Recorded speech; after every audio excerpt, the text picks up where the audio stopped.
रहीम। आज का जो टॉपिक है हमारा वो बेसिकली इंस्ट्रक्शन लेवल पर लिसन पर है।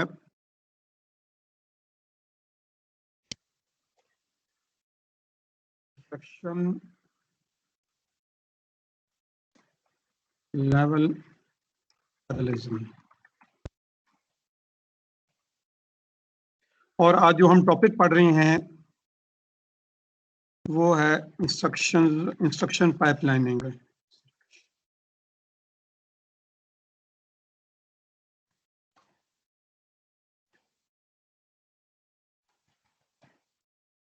ये हम टॉपिक पढ़ रहे हैं इंस्ट्रक्शन पाइपलाइनिंग।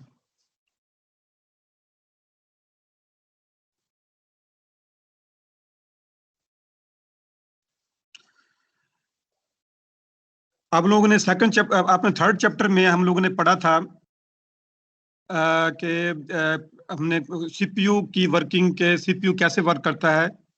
उसमें हमने स्टडी किया था इंस्ट्रक्शन साइकिल। आप जानते हैं कि अ programme consists of several number of instructions. Means a program is a collection of instructions, sequence of instructions. These instructions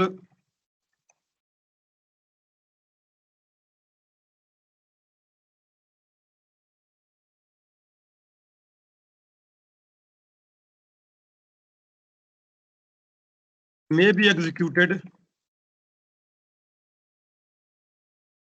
in following two ways.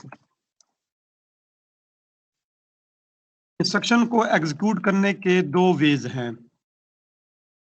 एक को हम कहते हैं नॉन पाइपलाइंड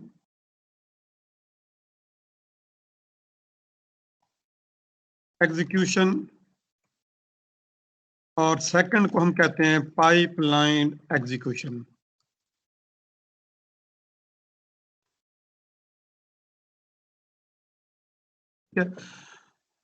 अब हम ये इसको स्टडी करते हैं कि इन दोनों में क्या डिफरेंस है और इंस्ट्रक्शन लाइनिंग के हमें क्या एडवांटेजेस हैं।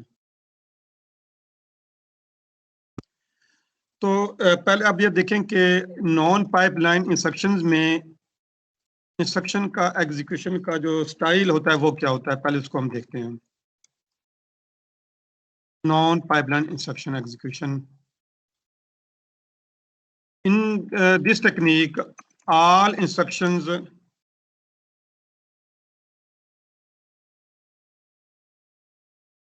of a program are executed sequentially one after the other। मतलब यह है कि एक प्रोग्राम की जो इंस्ट्रक्शन होती हैं वो वन बाय वन एग्जीक्यूट होती हैं सिक्वेंशली। मतलब जैसे आपने देखा होगा कि आपका C++ का मेन प्रोग्राम है तो इसमें एग्जीक्यूशन स्टार्ट होती है मेन प्रोग्राम की फर्स्ट इंस्ट्रक्शन से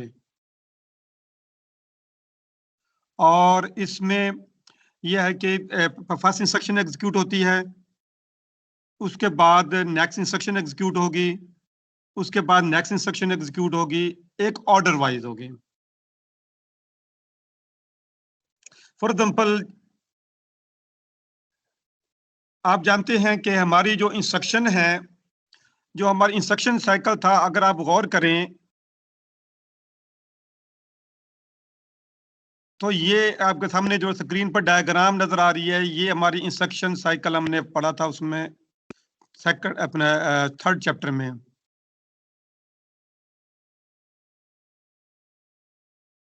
ठीक है, ये यहाँ पर आप देख रहे हैं कि एक इंस्ट्रक्शन एग्जीक्यूट होती है तो उसके जो है ना दो स्टेप्स फॉलो होते हैं कि आप इंस्ट्रक्शन को पहले फेच करते हैं, इसके बाद इंस्ट्रक्शन को एग्जीक्यूट करते हैं। ठीक है, आप आपका जो प्रोसेसर होता है वो पहले उस इंस्ट्रक्शन का एड्रेस कैलकुलेट करता है, फिर एक इंस्ट्रक्शन फेच का एक पूरा प्रोसेस होता है वो एग्जीक्यूट होता है, मीन को इंस्ट्रक्शन को फैच किया जाता है और इंस्ट्रक्शन को मेमोरी से फैच करके उसे हम सीपीयू के रजिस्टर में स्टोर कर देते हैं। इसके बाद फिर वो इंस्ट्रक्शन को क्या किया जाता है, एग्जीक्यूट किया जाता है। फिर जब एक इंस्ट्रक्शन एग्जीक्यूट होती है उसके बाद फिर नेक्स्ट इंस्ट्रक्शन का एड्रेस कैलकुलेट किया जाता है, फिर इंस्ट्रक्शन को एग्जीक्यूट किया जाता है। अब फॉर एग्जाम्पल इसे हम इसके एक मैं डायग्राम में मजीद का समझाता हूँ कि ये प्रोसेस कैसे होता है।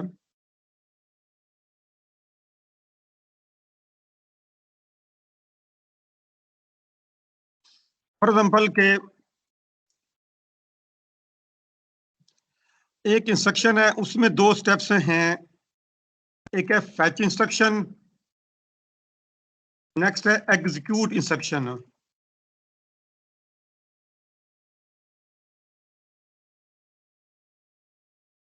ठीक है, अब सपोज ये हमारा यूं करें, यूं समझ कि हमारा जो इंस्ट्रक्शन साइकिल है इन दो स्टेप्स पर क्या है मुश्तमिल है कि जी इसमें पहले इंस्ट्रक्शन को फैच किया जाएगा और फिर इंस्ट्रक्शन को एग्जीक्यूट किया जाएगा। यानी कि एक इंस्ट्रक्शन को एग्जीक्यूट करने के लिए ये हमें दोनों स्टेप्स फॉलो करने होंगे।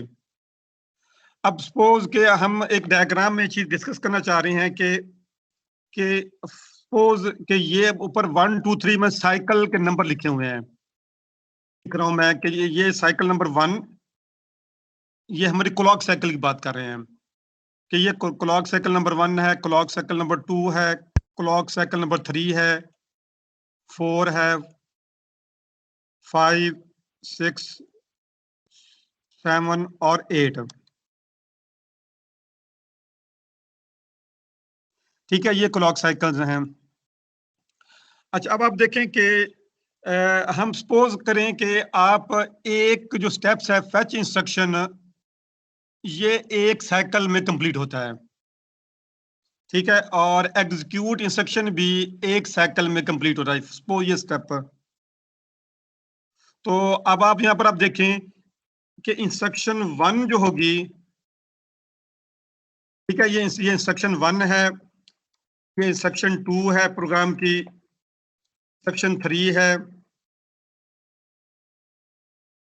और इंस्ट्रक्शन 4 है। सपोज एक प्रोग्राम में 4 इंस्ट्रक्शंस हैं। अब आप यहां पर आप देखें क्लॉक नंबर साइकिल 1 में क्या होगी, इंस्ट्रक्शन 1 क्या होगी, फैच होगी, कहां से, मेमोरी से फैच होगी। यानी कि क्लॉक साइकिल नंबर 1 में कौन सा यूनिट वर्क करेगा, ये फैच इंस्ट्रक्शन यूनिट वर्क करेगा और इंस्ट्रक्शन को क्या करेगा, फैच करेगा। ठीक है, यानी क्लॉक नंबर साइकिल 1 में इंस्ट्रक्शन 1 क्या हो गई, मेमोरी से फैच होके कहां पर आ गई, ये इधर आ गई सीपीयू के इंस्ट्रक्शन आईआर रजिस्टर में, इंस्ट्रक्शन रजिस्टर में फैच होके आ गई। फिर दूसरे साइकिल में क्या हुई कि ये इंस्ट्रक्शन क्या हुई, इंस्ट्रक्शन एग्जीक्यूशन में यहाँ पर नाम यूज करता हूँ कि जी ठीक है, instruction E I execute instruction, fetch instruction, execute instruction. यानी कि अब क्लॉक साइकिल नंबर 1 में इंस्ट्रक्शन 1 फैच हुई और क्लॉक साइकिल नंबर 2 में इंस्ट्रक्शन 1 का क्या हुआ, उसकी एग्जीक्यूशन हुई। ओके, अब फर्स्ट 2 क्लॉक साइकिल में इंस्ट्रक्शन 1 क्या हो गई, कंप्लीट हो गई, यानी कि इंस्ट्रक्शन 1 क्या हो गई, ये फैच होकर एग्जीक्यूट हो गई। क्लॉक साइकिल नंबर 3 में क्या होगा, इंस्ट्रक्शन 1 क्या होगी, फैच होगी। ठीक है, और फैच हो के मेमोरी से कहाँ आएगी, इंस्ट्रक्शन रजिस्टर में। और फोर्थ साइकिल में क्या होगी, ये इंस्ट्रक्शन की क्या होगी, इसकी इस इंस्ट्रक्शन 2 की एग्जीक्यूशन होगी। ठीक है, इसी तरीके से यानी कि यूं समझ लें कि क्लॉक साइकिल नंबर 3 और 4 में इंस्ट्रक्शन 2 एग्जीक्यूट होगी। ठीक है, इसके बाद क्लॉक नंबर साइकिल नंबर 5 आएगा, यानी कि after the end of clock cycle number 4 instruction 2 क्या होगी, कंप्लीट हो जाएगी। ठीक है, जैसे इंस्ट्रक्शन 2 कंप्लीट होगी तो क्लॉक साइकिल नंबर 5 स्टार्ट होगा, तो इंस्ट्रक्शन 3 फैच होगी। ठीक है, और क्लॉक साइकिल नंबर 6 में इंस्ट्रक्शन 3 क्या होगी, एग्जीक्यूट होगी। ठीक है, इसके बाद क्लॉक साइकिल यूं समझ लें, क्लॉक साइकिल नंबर 5 और 6 में एग्जीक्यूशन किसकी होगी, वो होगी इंस्ट्रक्शन 3 की। क्लॉक साइकिल नंबर 7 में अब आप देखें कि इंस्ट्रक्शन कौन सी होगी, 4 फैच होगी, और 8 में साइकिल में 4 इंस्ट्रक्शन क्या होगी, एग्जीक्यूट होगी।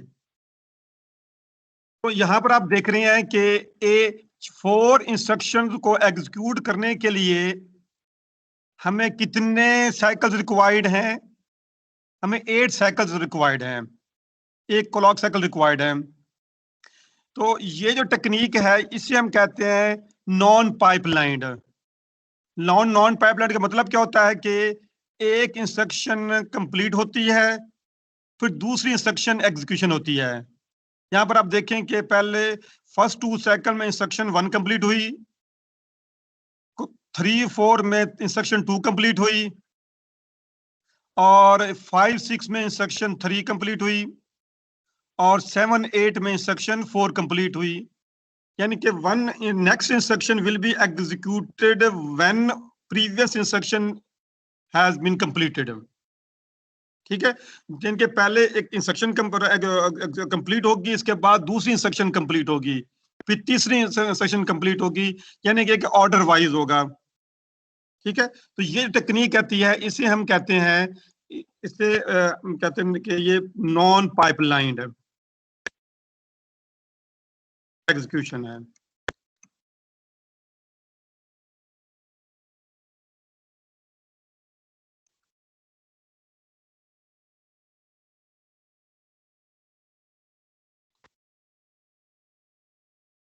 ठीक है, अब इसमें आप देखें कि इसकी दोबारा वर्डिंग हम देखते हैं कि in non-pipelined execution, all instructions of a program are executed sequentially, one after the other. अभी आपने देखा कि जैसे कि एक इंस्ट्रक्शन 1 फिनिश हुई है, फिर इंस्ट्रक्शन 2 फिनिश होगी, फिर 3 होगी, फिर 4 होगी, इस तरीके से ऑन। यानी कि a new instruction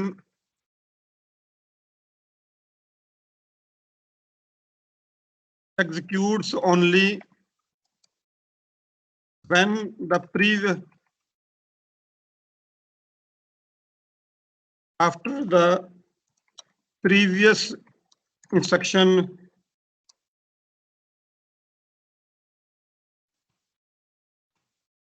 has been finished, has been executed completely.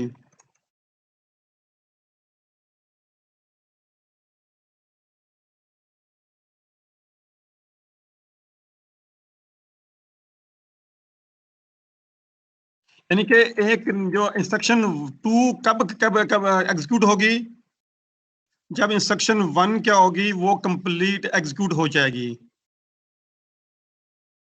ठीक है, तो यानी कि एक ऑर्डर वाइज होता है कि एक इंस्ट्रक्शन जब फिनिश होगी, देन फिर नेक्स्ट इंस्ट्रक्शन क्या होगी, वो एग्जीक्यूट होगी। तो this style of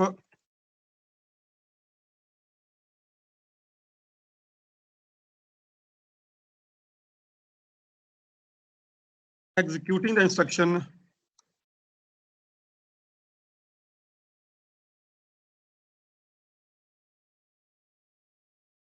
is highly inefficient.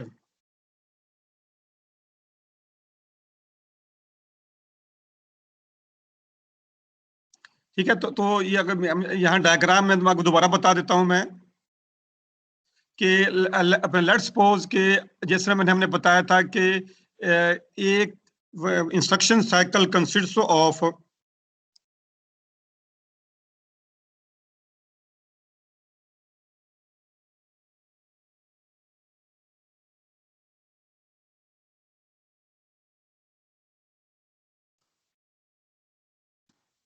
To steps, या जिसको हम कहेंगे जी फैच इंस्ट्रक्शन,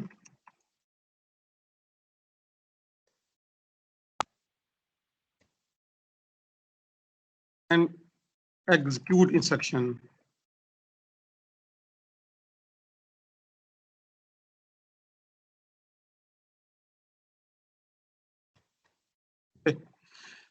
अच्छा, दोबारा देखें, नॉन पाइपलाइन मैंने बताया है कि all instruction are executed in sequentially one after the other. देखें, सपोज एक प्रोग्राम में 4 इंस्ट्रक्शंस हैं। अब ये इंस्ट्रक्शन कैसे एग्जीक्यूट होगी? Order wise, sequentially. पहले इंस्ट्रक्शन 1 एग्जीक्यूट होगी, तो इंस्ट्रक्शन 1 का क्या होगा? पहले फैच इंस्ट्रक्शन होगा, फिर उसकी एग्जीक्यूट इंस्ट्रक्शन। ठीक है, इसके बाद जब first instruction after cycle number 2 finish हो जाएगी, फिर जो साइकिल 3 एंड 4 में इंस्ट्रक्शन 2 का फैच और एग्जीक्यूट होगी, स्टेप कंप्लीट होगा। और इस तरीके से आप इस जो साइकिल 5 और 6 में इंस्ट्रक्शन जो है 3 वो 5th साइकिल में फैच होगी और 6 साइकिल में एग्जीक्यूट होगी। इस तरीके से इसके बाद जब 3 इंस्ट्रक्शन फिनिश हो जाएगी, इसके बाद 4th इंस्ट्रक्शन की एग्जीक्यूशन होगी। In non pipeline an instruction is executed only when its previous instruction has been finished successfully। यानी कि फिनिश जो हो जाएगी तो फिर उसके बाद नेक्स्ट इंस्ट्रक्शन एग्जीक्यूट फैच और एग्जीक्यूट होगी। अच्छा, अब आप यहां पर आप देखें, सपोज के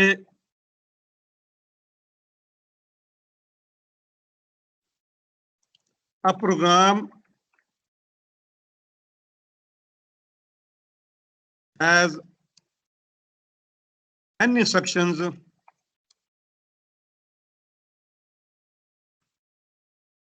प्रोग्राम के n इंस्ट्रक्शंस हैं, यानी कि 4 इंस्ट्रक्शंस हम कहते हैं program 4 instructions and then time taken to execute 4 instructions क्या होगा? 4 multiplied by 2, 8 साइकिल्स। यानी कि एक इंस्ट्रक्शन जो है ना, वो अब वो जो फिनिश होगी वो 2 साइकिल्स में होगी।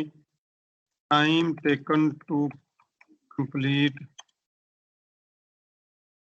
1 instruction is 2 cycles।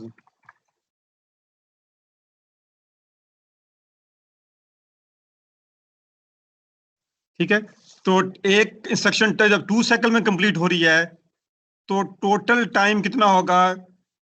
जी जी जितने उसमें अगर उसके बाद n इंस्ट्रक्शंस हैं और एक इंस्ट्रक्शन जो है ना वो t साइकिल में कंप्लीट हो रही है, तो फार्मूला क्या होगा? n मल्टीप्लाई बाय t, यानी कि 4 मल्टीप्लाई बाय 2, 8 साइकिल्स। अच्छा, अब जो पाइप लाइनिंग में हम क्या करते हैं,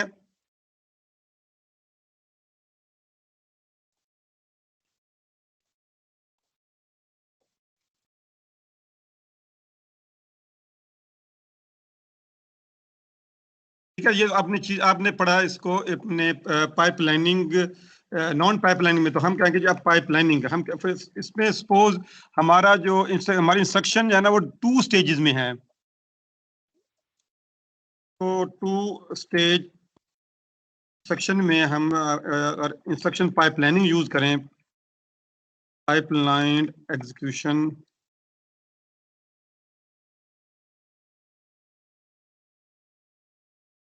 ठीक है, और इसमें हम कहेंगे 2 स्टेज इंस्ट्रक्शन पाइपलाइन है। ठीक है, और उसमें स्टेज क्या है? पहली स्टेज फैच इंस्ट्रक्शन की है, दूसरी स्टेज का एग्जीक्यूट इंस्ट्रक्शन की है।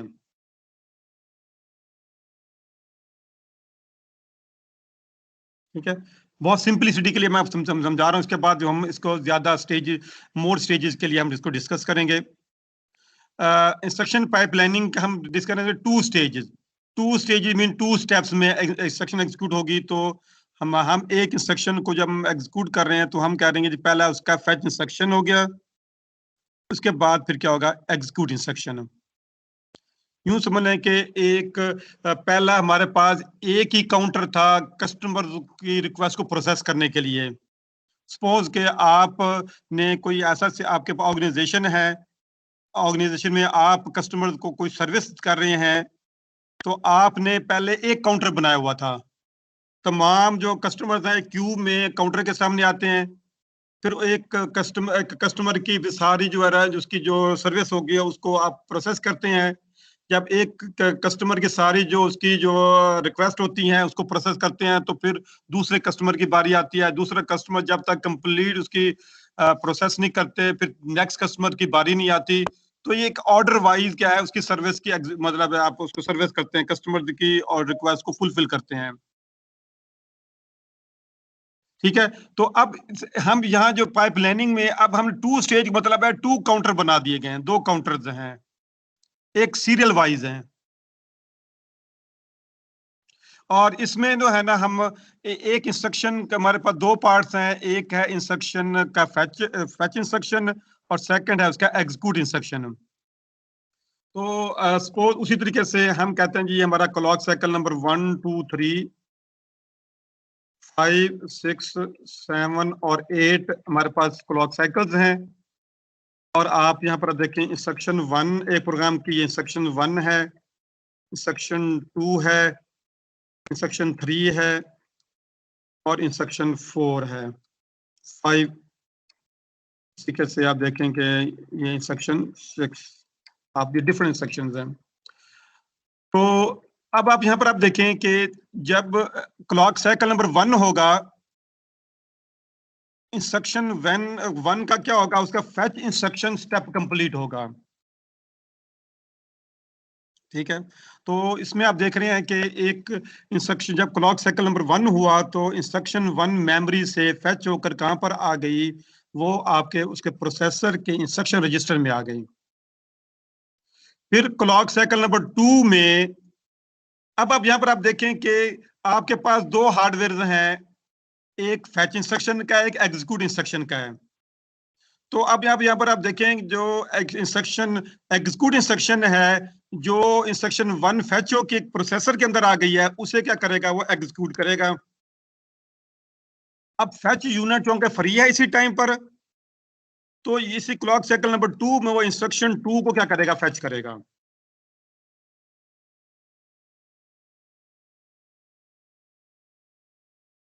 तो यहाँ पर आप दोबारा देखें कि जब क्लॉक साइकिल नंबर 1 होगा,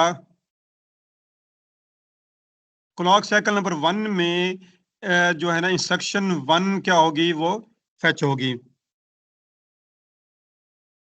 ठीक है, और जब क्लॉक साइकिल नंबर 2 होगा तो इसमें इंस्ट्रक्शन 1 जो फेच हो के प्रोसेसर में आई हुई है उसका एग्जीक्यूशन होगी। और चूंकि इस टाइम पर फेच यूनिट फ्री है, तो वो क्या करेगा, वो इंस्ट्रक्शन 2 को फेच कर लेगा।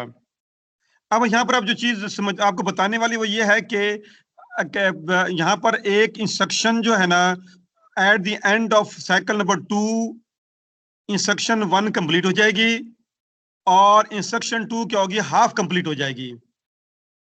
यानी कि उसका हाफ स्टेप क्या हो गया, कंप्लीट हो चुका है। अच्छा, जब यहाँ पर आप देखें कि क्लॉक साइकिल नंबर 3 में क्या होगा कि इंस्ट्रक्शन जो 2 एग्जीक्यूट होगी और 3 क्या होगी, फेच होगी। ठीक है, क्लॉक साइकिल नंबर 3 में इंस्ट्रक्शन 2 जो है ना वो एग्जीक्यूट होगी और जो है ना इंस्ट्रक्शन फेच यूनिट वो क्या करेगा, इंस्ट्रक्शन 3 को फेच कर लेगा। और यहाँ पर अगर इसमें नेक्स्ट इंस्ट्रक्शन साइकिल नंबर जो है क्लॉक नंबर 4 में इंस्ट्रक्शन 3 एग्जीक्यूट होगी और 4 क्या होगी, यहाँ पर फेच होगी। क्लॉक साइकिल नंबर 5 में इंस्ट्रक्शन 4 क्या होगी, एग्जीक्यूट होगी, 5 क्या होगी, फेच होगी। यहाँ चीज आप नोट करें कि आप ये कि अगर 4 इंस्ट्रक्शन देखी जाए तो 4 इंस्ट्रक्शन क्लॉक साइकिल नंबर 5 के एंड तक फिनिश हो रही हैं। अगर हम देखें कि आपका प्रोग्राम में अगर 4 ही इंस्ट्रक्शंस हैं, तो इसमें क्या होगा कि 4th instruction will be finished after clock cycle number 5।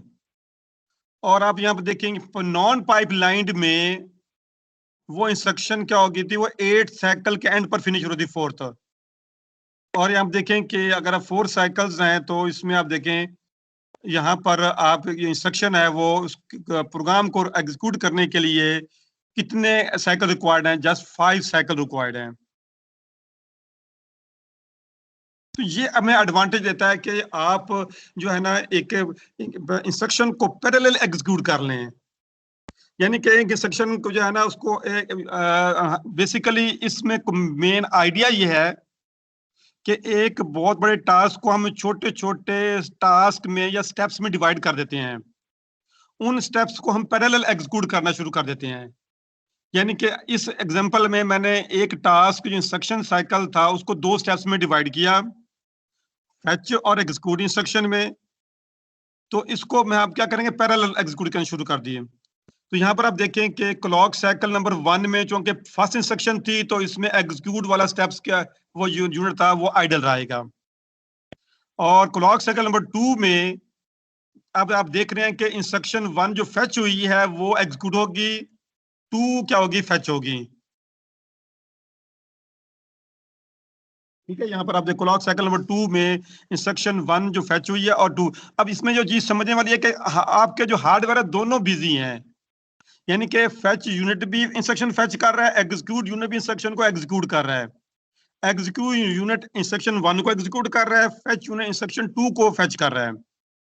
यानी कि बेसिकली हम क्या कर रहे हैं, अब ये पैरेलल एग्जीक्यूशन है। यानी कि इंस्ट्रक्शन 1 भी एग्जीक्यूट हो रही है, 2 भी एग्जीक्यूट हो रही है। मतलब यह है कि इंस्ट्रक्शन 1 जो है ना वो उसका एग्जीक्यूट वो उसके दोनों स्टेप फिनिश हो जाएंगे, इंस्ट्रक्शन 2 के एक स्टेप फिनिश हो जाएगा।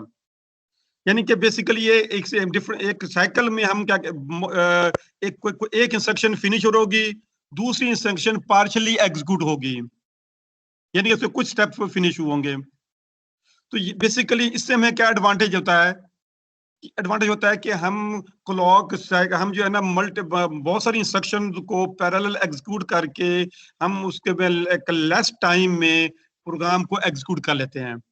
देखें कि प्रीवियस में हमें 4 इंस्ट्रक्शन के लिए 8 साइकिल रिक्वायर्ड थे, और जबकि इसमें पाइपलाइनिंग में अगर 2 स्टेजेस हैं तो हमें 5 साइकिल में 4 इंस्ट्रक्शन क्या हो रही हैं, फिनिश हो रही हैं।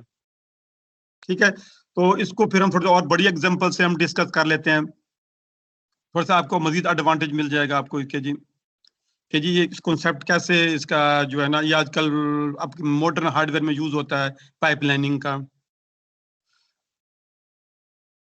सपोज अब पहले मैंने 2 स्टेजेस मैंने एग्जांपल दिया आपको इंस्ट्रक्शन पाइपलाइनिंग की। ठीक है, टू स्टेजेस, अब बहुत सारे स्टेजेस बढ़ा देते हैं हम। अब हम कहते हैं जी 6 स्टेजेस कर लेते हैं हम। ठीक है जी, पहली स्टेज का नाम है FI मीन फेच इंस्ट्रक्शन। इस इंस्ट्रक्शन में क्या करते हैं कि हम इंस्ट्रक्शन को मेमोरी से फेच करके बफर में स्टोर कर लेते हैं। और इसके बाद नेक्स्ट हमारे पास जो है ना वो इसका स्टेप है डिकोड इंस्ट्रक्शन। ठीक है, और इसमें इंस्ट्रक्शन को हम डिकोड करते हैं। और थर्ड स्टेज में कैलकुलेट ऑपरेंड्स हैं, जिसमें हम इसको हम ऑपरेंड को कैलकुलेट करते हैं। और फिर जो हमारे पास फोर्थ जो स्टेज है वो फेच ऑपरेंड है, में के ऑपरेंड को मेमोरी से फेच करते हैं। और फिफ्थ स्टेज है हमारी एग्जीक्यूट इंस्ट्रक्शन है, इंस्ट्रक्शन को हम एग्जीक्यूट करते हैं। और जो हमारी सिक्स स्टेज है वो राइट ऑपरेंड्स हैं। ठीक है, अगर आपको रिकॉल करें तो यही स्टेप हमने इंस्ट्रक्शन साइकिल में भी हमने क्या किया थे, यहाँ पर आप देखें ये हमने थर्ड चैप्टर में पढ़े हैं। ठीक है, यहाँ पर आप देखें कि हमने क्या पढ़ा था, इंस्ट्रक्शन एड्रेस कैलकुलेशन, फिर इसके बाद instruction fetch, instruction decode, operand calculation, operand fetch, data operation, operand address calculation, operand store. अब यहाँ पर हमने क्या किया है कि उसी चीज को हमने क्या किया है कि इसको स्टेजेस में डिवाइड कर लिया है।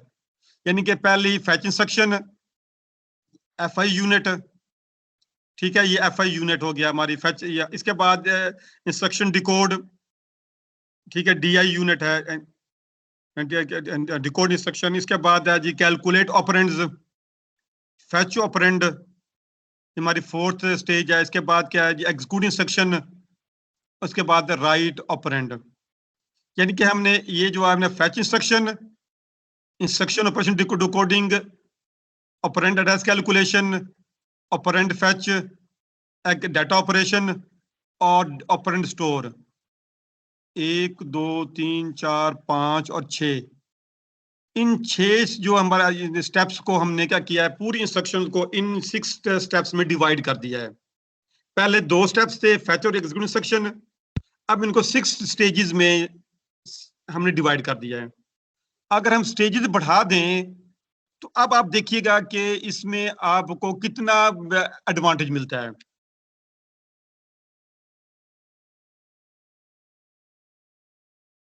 ठीक है, तो मतलब यह है कि अगर 2 स्टेजेस हों जो फिर प्रोग्राम की जो है ना वो कितने टाइम एग्जीक्यूट होता है, अगर आपके पास 6 स्टेजेस हों फिर कितने टाइम में एग्जीक्यूट होता है। ठीक है, अब उसको हम देख लेते हैं। देखें जी, यहाँ पर आप देखें, ये हमारे पास इंस्ट्रक्शन ये ऊपर 1 2 3 4 5 6 7 8 और ये 14 साइकिल्स हैं। ठीक है, और 1 2 3 4 5 6 7 8 9 हमारे क्या हैं, इंस्ट्रक्शंस हैं।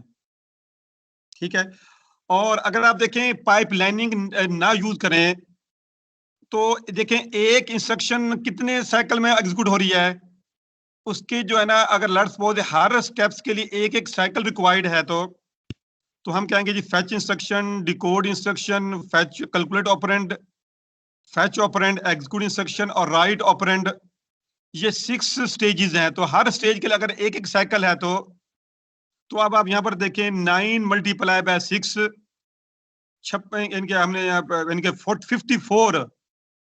54 साइकिल होंगे इसके 9 इंस्ट्रक्शन के लिए।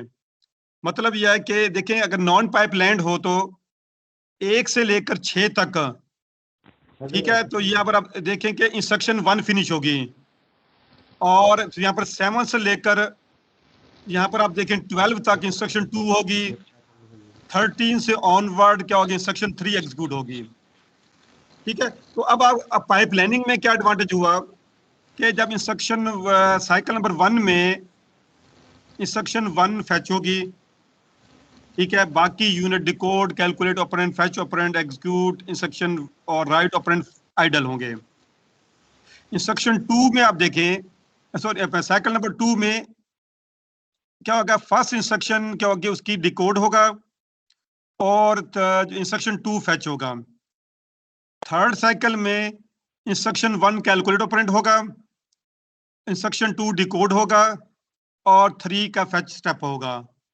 फोर्थ साइकिल में इंस्ट्रक्शन 1 का फैच ऑपरेंड होगा और 2 का कैलकुलेट ऑपरेंड होगा, 3 का डिकोड इंस्ट्रक्शन होगी और 4th का फैच होगा। इसी तरीके से अगर आप देखें कि after the 6th cycle, 6th clock cycle, instruction 1 finish हो जाएगी। तो अब आप देखें कि आप अगर आप इसमें देखें कि पाइप लाइनिंग में हमें क्या एडवांटेज हुआ है कि 6 साइकिल के बाद इंस्ट्रक्शन 1 तो फिनिश हो गई, इंस्ट्रक्शन 2 के 5 स्टेप फिनिश हो चुके हैं, ठीक है, 3 के 4 स्टेप हैं, 4th के 3 स्टेप्स हैं, 5 के 2 स्टेप्स हैं, 1 का 1 स्टेप हो गया है। यानी कि ये हमारे पास 2 से लेकर 6 तक जो है ना, हमारे पास कुछ डिफरेंट इंस्ट्रक्शन पार्शली एग्जीक्यूट हो चुकी हैं। ये हमने कुछ टाइम सेव कर लिया है। मतलब यह है कि एक इंस्ट्रक्शन की उसकी नेक्स्ट एग्जीक्यूशन से पहले नेक्स्ट इंस्ट्रक्शन की कुछ स्टेप्स हमने एग्जीक्यूट कर लिए हैं। तो इसी तरीके से अगर आप देखें 9 इंस्ट्रक्शन कब फिनिश होगी, 14 साइकिल के बाद। और अगर आप नॉन पाइप लाइनिंग करें तो 6, अगर एक इंस्ट्रक्शन की बारी आएगी 6 साइकिल के बाद। तो ये आप देखिए 9 अगर आप इंस्ट्रक्शन है तो 6 साइकिल है तो ये 54 साइकिल बनेंगे। ठीक है, इसी तरीके से अगर आप यहाँ पर आप देखें इंस्ट्रक्शन, अगर पाइपलाइनिंग होगी तो इसमें आप देखें कि 9 इंस्ट्रक्शन जो हमारी फिनिश होगी वो 14 साइकिल्स के एंड पर फिनिश हो जाएगी। तो यहाँ पर आप देखेंगे कितना बड़ा क्या, यहाँ 54 साइकिल रिक्वायर्ड है, यहाँ पर 14 साइकिल रिक्वायर्ड हैं। आप देखें कि एक प्रोग्राम को एक एक इसमें कितने लेस टाइम में क्या आपने इसे एग्जीक्यूट कर लिया है। तो ये एडवांटेज है इंस्ट्रक्शन पाइपलाइनिंग का।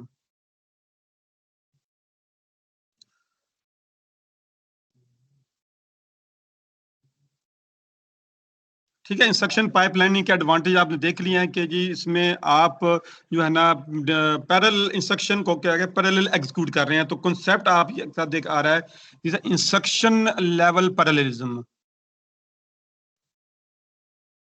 ठीक है, अब इसकी में दो चीजें थोड़ी सी डिफरेंसेस हम पढ़ लेते हैं कि जी इसमें क्या एडवांटेजेस हैं।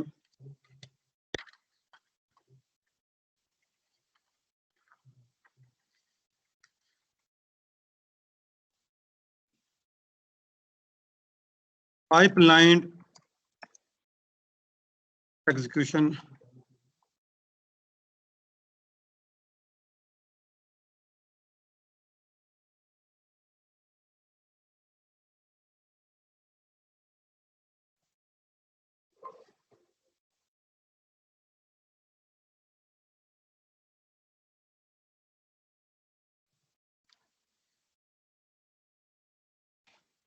In pipeline architecture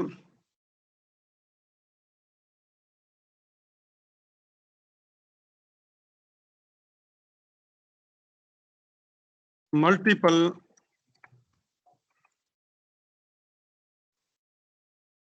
actions are executed parallelly।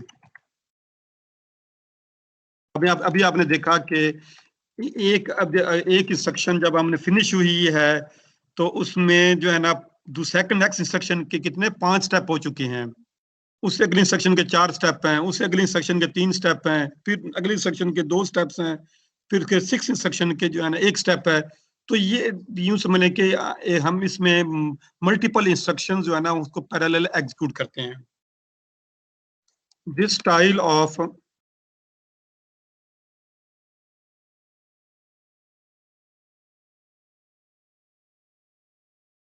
executing the instructions are highly efficient। मतलब यह है कि लेस टाइम रिक्वायर्ड होगा।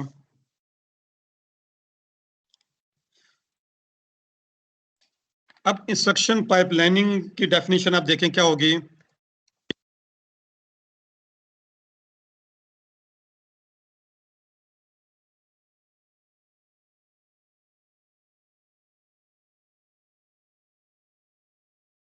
Instruction pipelining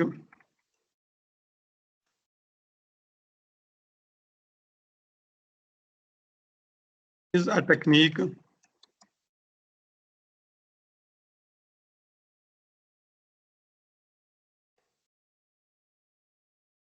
that implements a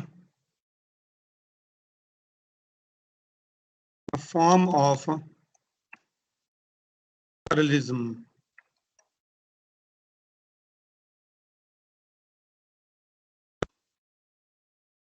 called as instruction level parallelism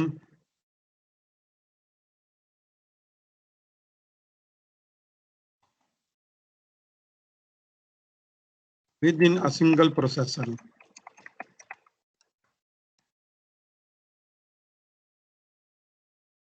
यानी कि हम इंस्ट्रक्शन पाइपलाइनिंग एक ऐसी टेक्निक है जिसमें हम क्या करते हैं कि मल्टीपल इंस्ट्रक्शंस को विद इन सिंगल प्रोसेसर हम क्या करते हैं पैरेलल एग्जीक्यूट करते हैं।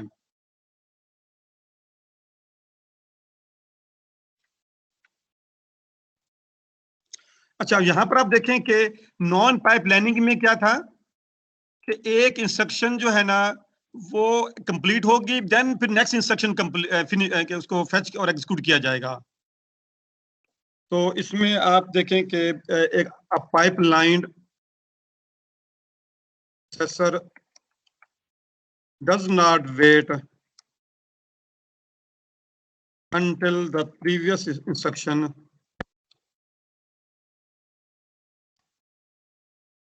has been executed completely.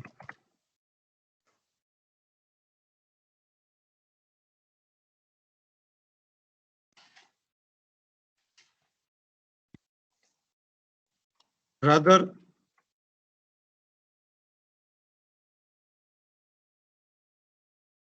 it fetches the next instruction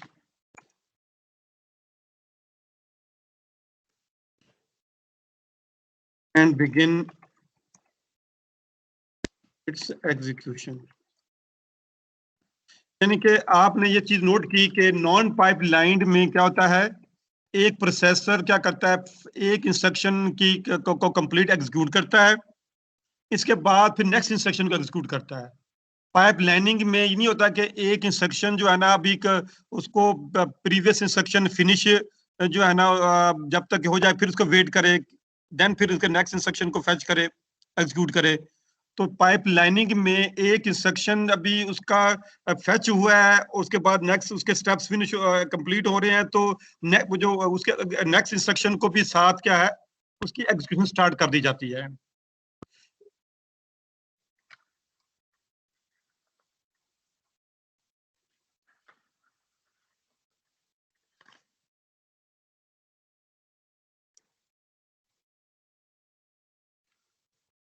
pipeline architecture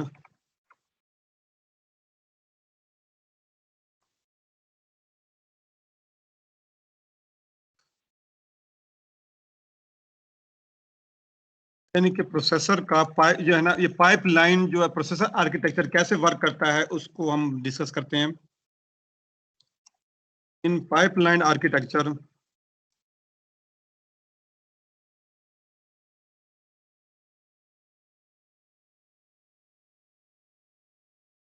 the hardware of the CPU is split up into the several functional units. जैसे अभी मैंने बताया है, अगर इसको स्टेज इनके एक इंस्ट्रक्शन जो है ना उसको एग्जीक्यूशन का पूरा कंप्लीट जो यूनिट होता है उसको डिफरेंट स्टेजेस में डिफरेंट हार्डवेयर फंक्शनल यूनिट्स में डिवाइड कर देते हैं। जैसे अभी मैंने बताया कि जी fetch instruction, decode instruction, calculate operands, fetch operands, execute instruction और राइट ऑपरेंड्स, ये 6 जो है ना मैंने फंक्शनल यूनिट्स की आपको अभी रिसेंट एग्जांपल दी है। तो इसमें ये क्या होता है, हम जो एक कंप्लीट एक सीपीयू का आर्किटेक्चर डिफरेंट फंक्शन यूनिट में डिवाइड कर देते हैं हम। और ये जो है ना ये जो एक हम इंस्ट्रक्शन को कितने स्टेजेस में डिवाइड करते हैं, ये अब ये जो है ना ये बड़ा ये बड़ा इंपॉर्टेंट हमारे पास क्या है फैक्टर होता है किसी भी प्रोसेसर का।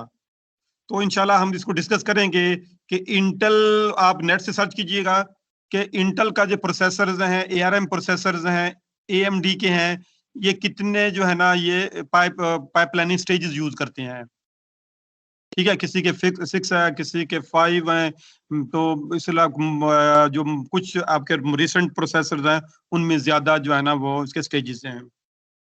तो इंशाल्लाह ये इसको भी डिस्कस करेंगे कि स्टेजेस इंक्रीज करने से हमारे पास कितनी जो है ना हमारी इंस्ट्रक्शन पैरेललिज्म होती है और में कितनी स्पीड हमें जो फैक्टर मिलता है। तो in pipeline architecture hardware of the CPU is split up into several function units. Each function unit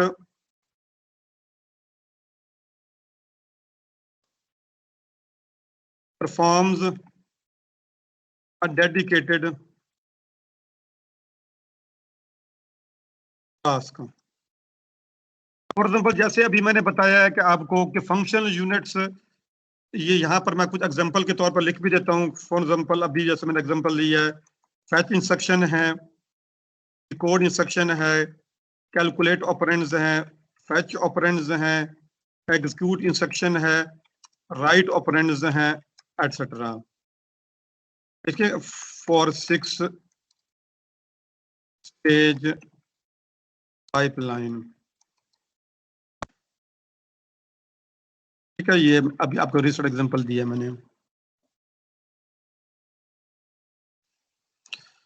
तो हर फंक्शन यूनिट एक पर्टिकुलर टास्क परफॉर्म करता है। मतलब फैच इंस्ट्रक्शन इंस्ट्रक्शन को फैच करेगा, मीन के मेमोरी से फैच करके रजिस्टर में लाएगा।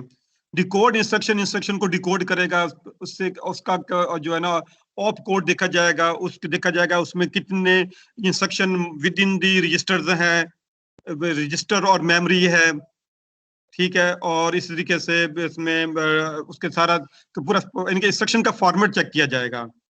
इसके बाद नेक्स्ट कैलकुलेट ऑपरेंड्स, इसके ऑपरेंड्स को कैलकुलेट किया जाएगा कि जी उसमें उनके एड्रेस कैलकुलेशन होगी, ठीक है। और इसके बाद नेक्स्ट ऑपरेंड को फेच किया जाएगा। ये फिर नेक्स्ट एग्जीक्यूट इंस्ट्रक्शन है और राइट ऑपरेंड्स हैं, इनके राइट मेमोरी में राइट करना है, रजिस्टर में राइट करना है। तो ये डिफरेंट हर स्टेज जो है ना अपने पर्टिकुलर वर्क परफॉर्म करते हैं। तो each functional unit performs a dedicated task.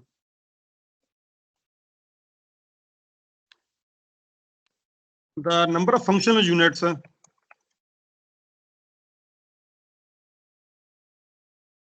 may vary from processor to processor.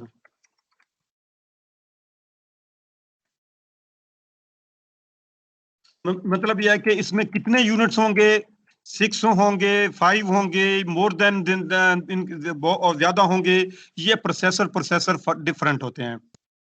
मतलब आज आपके ये जो है ना जो आपके लैपटॉप मोबाइल्स में एआरएम प्रोसेसर यूज हो रहा है, इसमें नॉर्मली 5 स्टेजेस होती हैं, ठीक है। और इसके अलावा जो आपके सीपीयूज होते हैं, या आपके इंटेल हैं, इनमें मोर देन 10 बाज ऐसे हैं जिनमें मोर देन 10 जो है ना वो स्टेजेस यूज हो रही हैं। तो ये आपको पूरे कंप्लीट जो है ना, आपको ये अगर नेट से सर्च करेंगे अपने प्रोसेसर की स्पेसिफिकेशन, वहां पर आपको पता चल जाएगा कि आपके इस प्रोसेसर में इंटेल के हैं, एएमडी का है, रिस्क मशीन है, सिस्क मशीन है, उनमें कितने स्टेजेस होती हैं। These function units are called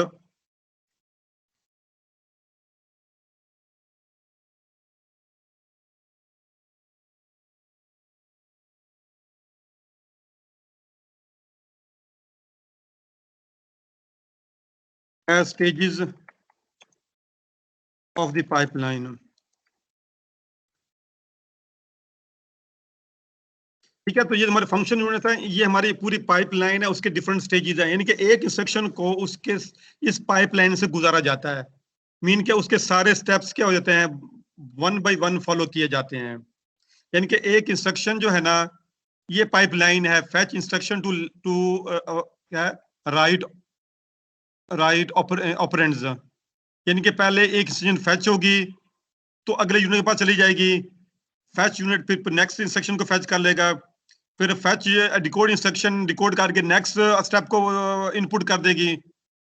और तो इसके बाद जो प्रीवियस स्टेज है वो उसे प्रीवियस स्टेप से क्या कर लेगी, वो इनपुट ले लेगी। यानी कि एक इंस्ट्रक्शन की जो आउटपुट है नेक्स्ट स्टेज वाले के क्या है, वो इनपुट है। यानी कि एक स्टेज की जो है ना वो उसकी जो इनपुट वो प्रीवियस स्टेज से लेती है और अपनी आउटपुट नेक्स्ट स्टेज को प्रोवाइड करती है। इस तरीके से एक इंस्ट्रक्शन इस पाइपलाइन से होते हुए, यानी कि ये फैच इंस्ट्रक्शन से यहाँ से एंटर होती है और राइट ऑपरेंड तक वो पहुंचकर वो इंस्ट्रक्शन क्या हो जाता है, फिनिश हो जाती है। यानी कि एक उसकी पाइपलाइन है, वहां से इंस्ट्रक्शन यहाँ से एंटर हो रही है तो वो उस जब एंड पर पहुंचती है तो इंस्ट्रक्शन फिनिश हो जाती है। ऐसे ही है जैसे फॉर एग्जांपल आप नादरा में जाते हैं ना, तो उन्होंने पहले अगर प्रीवियस में देखें तो उन्होंने डिफरेंट प्रोसीजर बनाया। फिर इसके बाद कैमरे वाले के पास जाएं, फिर इसके बाद आप थंब स्कैन है, फिंगर स्कैन है, फिर डाटा एंट्री करें। इसके बाद नेक्स्ट प्रिंटर वाले के पास जाएं, वहां से अपना पेज ले प्रिंट लें, उसको साइन करें। तो डिफरेंट स्टेप्स फॉलो होते थे। तो यहाँ पर भी बेसिकली वही पाइपलाइनिंग स्टेजेस फॉलो हो रही हैं। यहाँ पर आप देखें कि नेक्स्ट हमारे पास इसमें है कंट्रोल इस सब सारे प्रोसेस को कंट्रोल कौन करता है? ये कंट्रोल यूनिट उसको करता है, मैनेज करता है। Control unit manages all stages using control signals.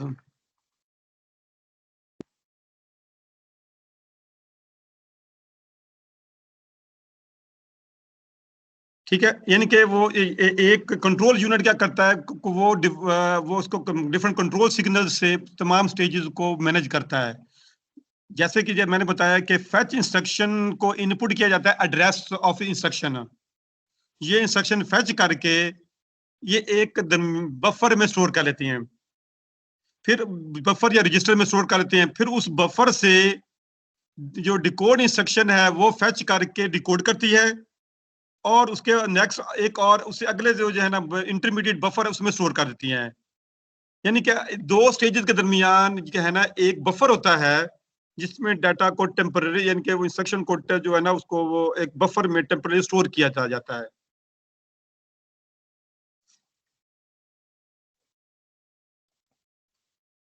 There is a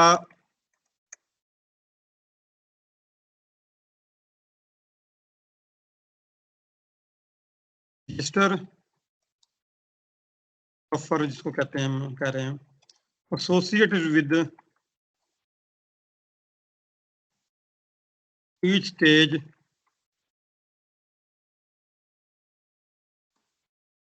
that holds the data।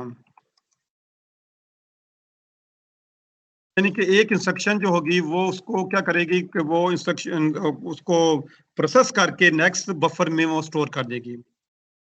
मतलब है कि एक इंस्ट्रक्शन जब फेच होगी वो आगे एक बफर में स्टोर हो जाएगी, फिर उसके बाद उस बफर से डिकोड इंस्ट्रक्शन जो स्टेज है वो क्या करेगी, इंस्ट्रक्शन फेच इंस्ट्रक्शन को फेच करेगी, वही के उसको उसके इनपुट लेगी एंड देन उसको डिकोड करके अगले उसे नेक्स्ट जो है ना बफर में स्टोर कर देगी। ठीक है, फॉर एग्जांपल यहाँ पर आप देखें कि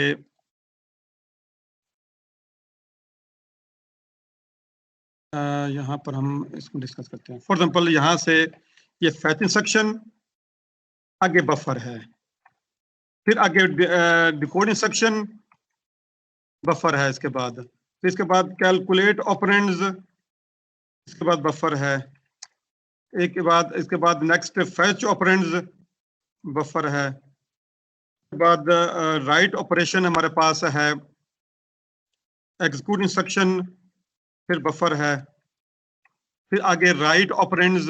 यानी कि एक इंस्ट्रक्शन जो है ना एक स्टेज दो स्टेज के दरमियान क्या है, एक बफर है, यानी कि हर स्टेज के साथ एक एसोसिएटेड बफर या रजिस्टर है। वो स्टेज क्या करेगी, वो अपना टास्क परफॉर्म करके वो अपनी आउटपुट स्टेज की उस बफर में या रजिस्टर में स्टोर कर देगी। फिर नेक्स्ट जो स्टेज है नेक्स्ट साइकिल में उस जो है ना अगले स्टेज अपने प्रीवियस बफर से इनपुट लेगी, उसे प्रोसेस करके नेक्स्ट जो है ना एसोसिएटेड बफर में स्टोर कर देगी।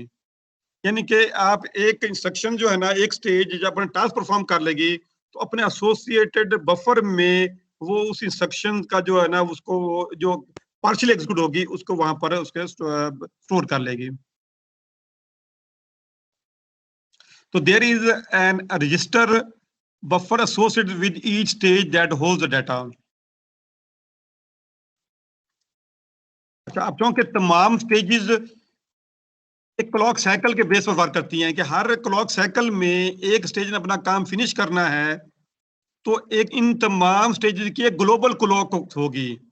यानी कि एक क्लॉक होगी जिसकी साइकिल पर जो है ना उसके स्टार्ट और फिनिश पर तमाम जो स्टेजेस है ना वो अपना वर्क कंप्लीट करेंगी।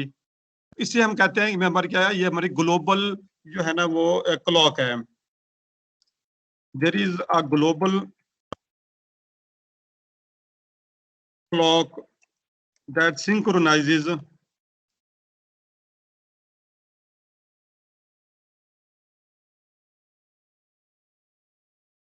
the working of all the stages। यानी कि तमाम जो क्लॉक साइकिल जब भी मैंने बताया, अगर आप यहाँ पर आप देखें तो यहाँ ये जो ऊपर क्लॉक साइकिल लिखे हुए हैं ये इस क्लॉक साइकिल का स्टार्ट और एंड फिनिश लिखा हुआ है।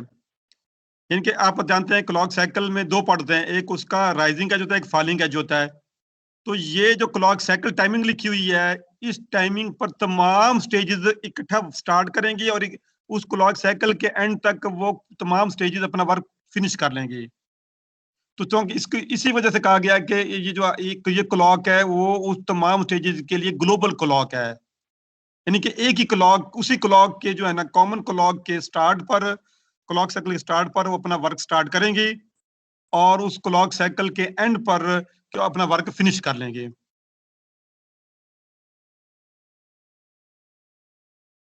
तो ये बताया गया सिंक्रोनाइजेज द वर्किंग। मीन का सिंक्रोनाइज का मतलब है कि तमाम जो स्टेजेस हैं अपना वर्क स्टार्ट और फिनिश एक साइकिल की टाइमिंग के मुताबिक अपना कंप्लीट करेंगे।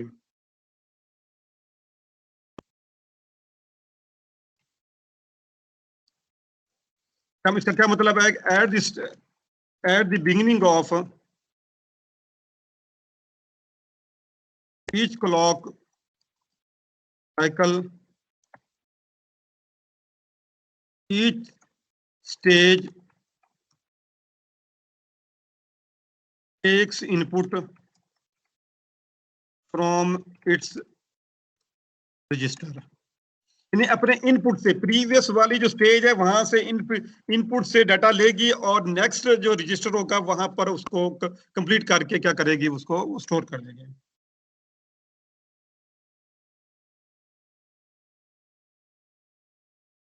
Each stage then processes the data and feeds its output to the register of next stage।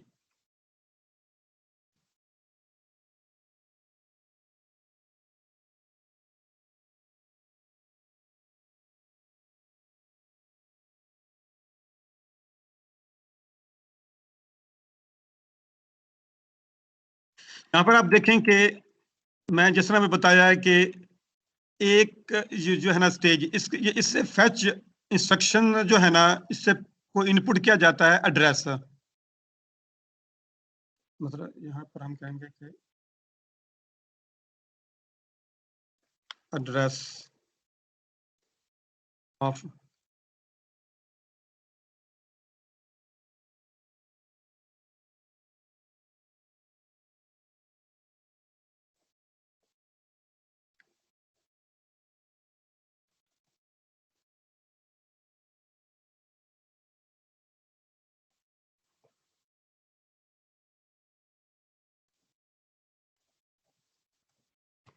यहाँ पर आप देखें कि ये जो फेच इंस्ट्रक्शन है इसको फीड किया जाता है address, address of the instruction.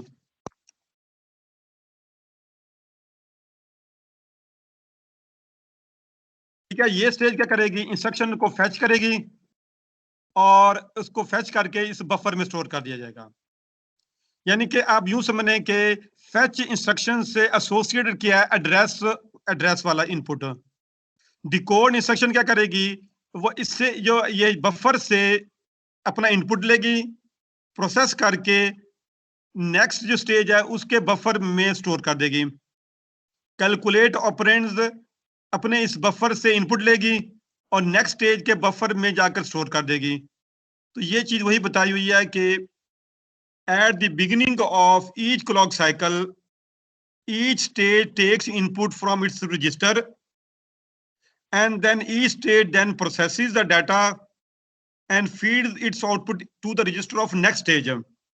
फिर नेक्स्ट क्लॉक साइकिल होगा तो हर स्टेज अपने जो है ना वो एसोसिएट रजिस्टर से डाटा लेगी, उसको प्रोसेस करेगी और नेक्स्ट स्टेज के रजिस्टर में वहां पर स्टोर कर देगी।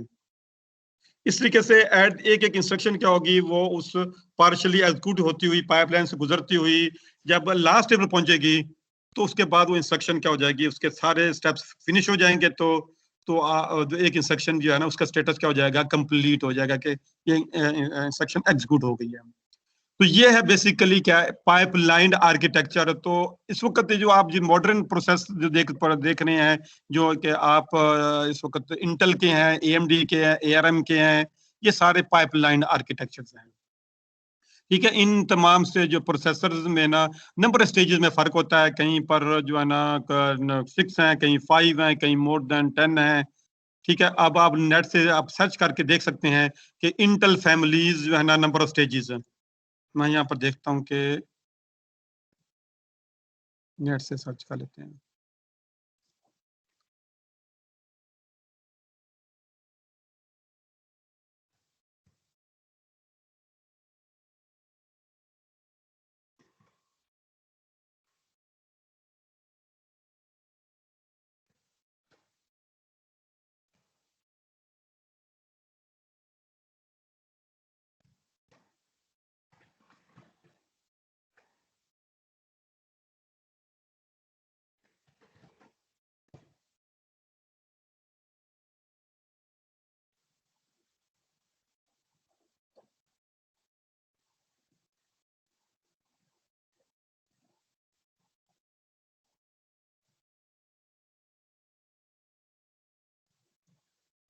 तो यहाँ पर आप देख रहे हैं कि ये इसमें देखें, ये मैंने कोई नेट से सर्च किया है।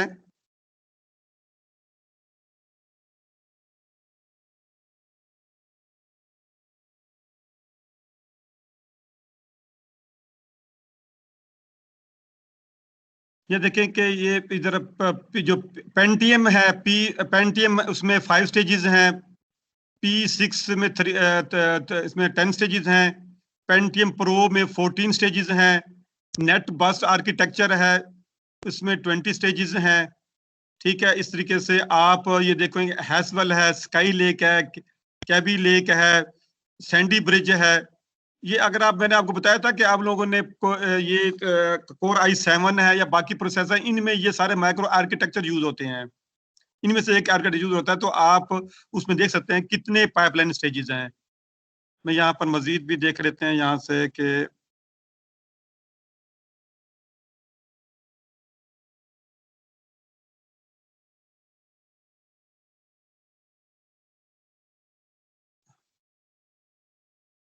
ठीक है, यहाँ पर आप इस वक्त देख रहे हैं कि ARM प्रोसेसर है।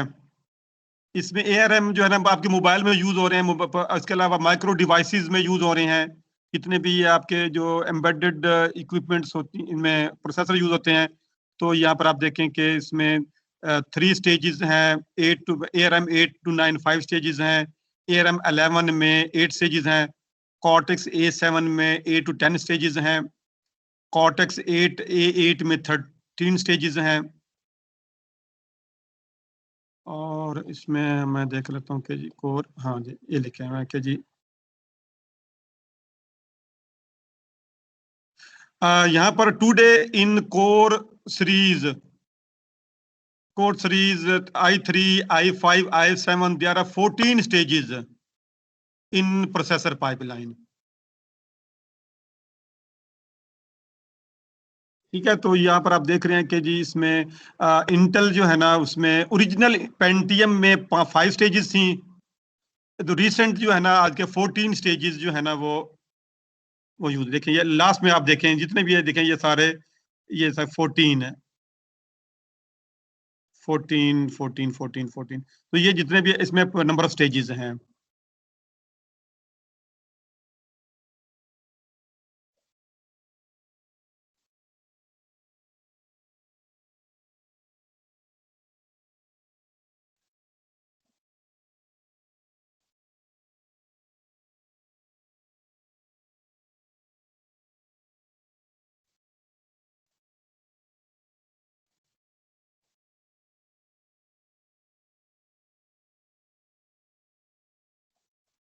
अच्छा जी, अब सपोज ये फार्मूला है, इसको हम देख लेते हैं कि एक एग्जीक्यूशन नंबर ऑफ जो साइकिल्स हैं कितने रिक्वायर्ड होंगे।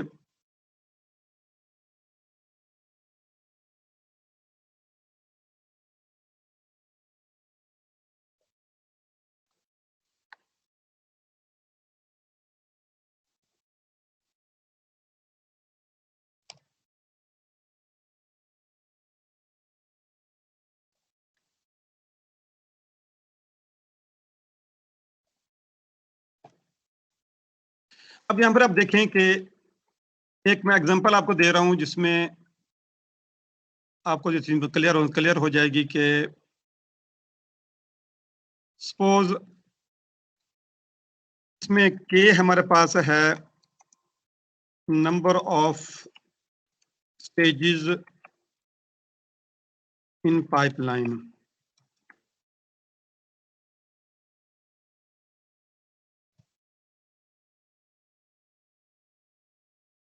n is the number of instructions in a program. So number of cycles to execute the program, इसमें कितने होंगे k plus n-1.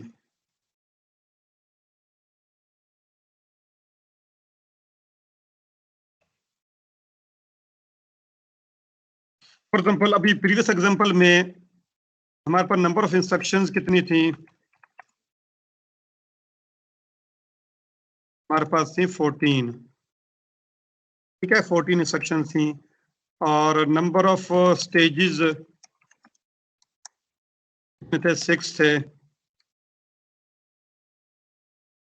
Number instruction 9 थी, आई थिंक 9 इंस्ट्रक्शन थी, और नंबर ऑफ स्टेजेस जैसे ये अभी आप देख रहे हैं यहाँ पर, आप इसके एग्जांपल ले रहे हैं,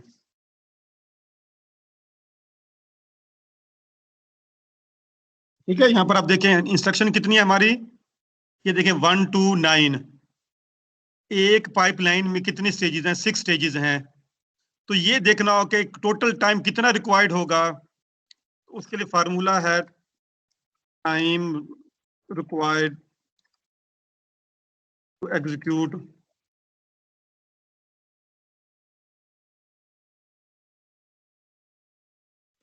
नाइन इंस्ट्रक्शंस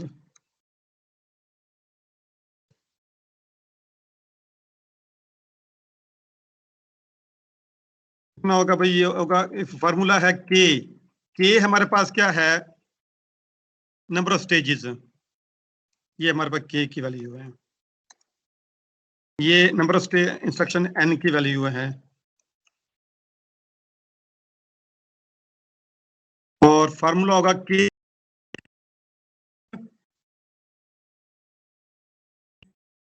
9 -1 6 + 8 14, ये हमारा फार्मूला है,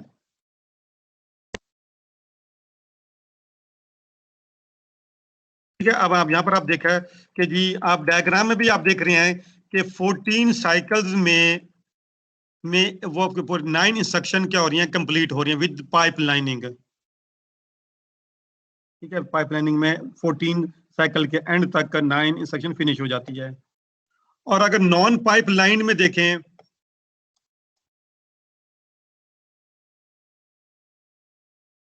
नॉन पाइपलाइन में क्या है, n × k, ये हमें फार्मूला है n × 6, 9 × 6, ये 54 साइकिल्स,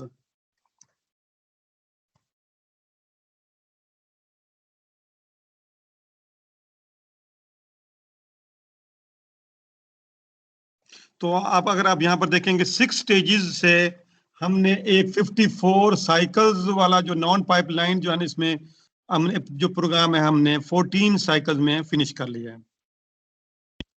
तो ये हमारे पास क्या एडवांटेज है, ये पाइपलाइनिंग का बेसिकली, इस पाइपलाइनिंग में हम क्या करते हैं कि हम जो इंस्ट्रक्शन को पैरेलल एग्जीक्यूट करते हैं, और ये कॉन्सेप्ट है, इस कॉन्सेप्ट का नाम है इंस्ट्रक्शन लेवल पैरेललिज्म, ये ठीक है, ये हमने मैंने बता दिया है इंस्ट्रक्शन लेवल पर जो आज का हमने टॉपिक पढ़ा है, ठीक है। तो अब तो आज का लेक्चर इतना ही है। इंशाल्लाह आप लोग क्या करें, इस टॉपिक को लिख लें, इंस्ट्रक्शन लेवल पैरेललिज्म और इंस्ट्रक्शन पाइपलाइनिंग, इसे नेट से सर्च करें, इसके मजीद इसकी जो है ना थ्योरेटिकल कॉन्सेप्ट को आप क्लियर करें। इंशाल्लाह इस टॉपिक को हम जो है ना नेक्स्ट लेक्चर में मजीद इसको कंटिन्यू करेंगे, इसमें देखेंगे कि इसमें क्या प्रॉब्लम्स हैं, इस प्रॉब्लम्स को फिर कैसे हम डील कर सकते हैं।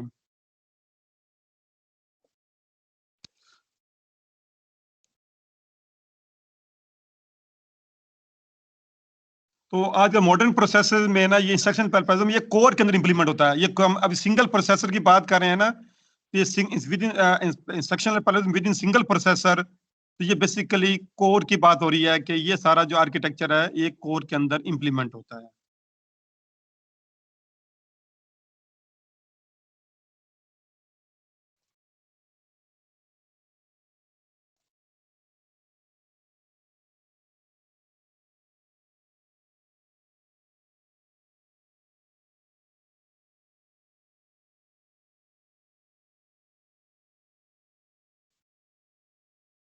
Any question class from class, कोई क्लास से कोई ये टॉपिक अगर क्योंकि मैं कोई ट्राई करता हूँ कि आपको जितने भी नोट्स हैं जो पहले बोर्ड पर लिखता था, तो आप सारे नोट्स जो है ना ये आपके इधर हम यहाँ टाइप करते हैं ताकि आप लोगों को चीजें थोड़ी सी ना समझने में लिखने में आसानी हो। गो कि इसमें थोड़ा देर हो जाती है, लेकिन यह कि चीजें थोड़ी सी आपको ज्यादा क्लियर हो जाएंगी। हाँ जी, कोई टॉपिक को क्लास को ये टॉपिक समझ आया नहीं आया? ये बड़ा थोड़ा टिपिकल टॉपिक है ये। सर एक क्वेश्चन था। जी जी बताएं सर, जो जिस प्रोसेसर में जो जी बताएं। हाँ जी सर, जिस प्रोसेसर में मतलब एग्जीक्यूशन टाइम जो है, मतलब स्टेप्स जो है ज्यादा हैं, उसमें टाइम ज्यादा लगेगा, जिसमें कम है उसमें ज्यादा लगेगा। अब देखिए मेरी बात सुने कि आप जो है ना एक अगर आप बात कर रहे हैं नंबर ऑफ स्टेजेस की बात कर रहे हैं कि जी Yes, sir, अगर yes, sir. अगर नंबर ऑफ स्टेजेस बहुत ज्यादा बढ़ा दें, लाइक 1000 कर दें, उसमें क्या होगा कि आर्किटेक्चर जो है ना बड़ा हैवी हो जाएगा, उसको इम्प्लीमेंटेशन कॉस्ट क्या हो जाएगी, वो ज्यादा हो जाएगी फिर।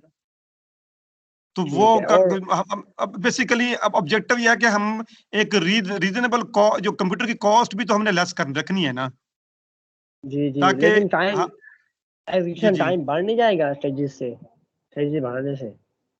नहीं, एग्जीक्यूशन टाइम कम हो रहा है। आप जरा देखेंगे, कैलकुलेशन करें, जरा देखें। ठीक। ठीक, ये हम नेक्स्ट वीक इंशाल्लाह आपको मैं डिफरेंट बताऊंगा कि ये, लेकिन एक थ्रेश होल्ड है, एक पर्टिकुलर थ्रेश होल्ड के बाद फिर क्या होता है कि वो उसमें कुछ ज्यादा फर्क नहीं आता, वो मामूली मामूली फर्क आता है। या बुक ना ठीक। चैप्टर नंबर 4, हाँ बुक के चैप्टर नंबर 14 पढ़ेंगे ना, उसमें इंशाल्लाह इसका हम ग्राफ ड्रा करेंगे स्पीड अप का। कि अगर हम क्या करेंगे कि इंस्ट्रक्शन की पहले हमने अभी 6 पर देखा है ना, अभी हम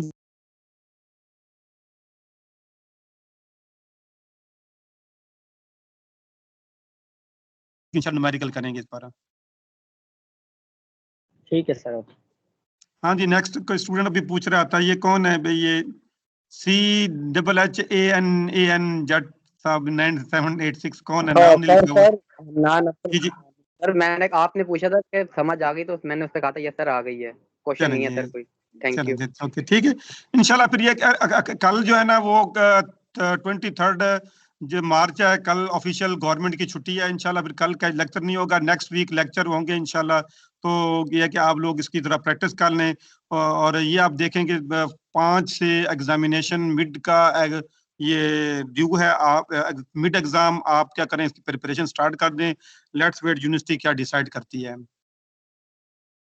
ये एग्जाम किस तरह होंगे। क्योंकि आपके जूनियर में देखें कि उन्होंने मिड और फाइनल इकट्ठे ले लिए थे, तो पता नहीं आप वाले केस में क्या करेंगे। बहरहाल ये भी कोई कंफर्म नहीं है, वैसे भी इस वीक में डिसाइड हो जाएगा कि आगे क्या प्रोसीडिंग होनी है। लेकिन आप अपने एंड पर ना क्या करें कि अपनी जो स्टडीज को क्या ना एग्जामिनेशन की प्रिपरेशन स्टार्ट कर दें। और सबसे इम्पोर्टेंट चीज़ है, अपने फाइनल और प्रोजेक्ट भी आप लोग ने क्या करना है, उसको फिनिश करना है। तो देखें कि जी उसमें भी आप लोग बहुत लेजी जा रहे हैं। आप लोग ने मेजोरिटी ने अपने फाइनल प्रोजेक्ट स्टार्ट ही नहीं किए। जब स्टार्ट नहीं किए तो फिनिश कब होंगे? आपने एक एक वेब पेज, एक एक फॉर्म आपने टाइप करना है, लिखना है। तो ये भी आपके क्या है, एक बहुत बड़ी एक्टिविटी है जो कि आपने MCS में फिनिश करनी है। ठीक है, तो इंशाल्लाह फिर नेक्स्ट वीक मुलाकात होगी। मैं ये लेक्चर अपलोड कर दूंगा, आप लोग बाद में इसको देख लीजिएगा। ठीक है, ओके सर। अल्लाह हाफिज।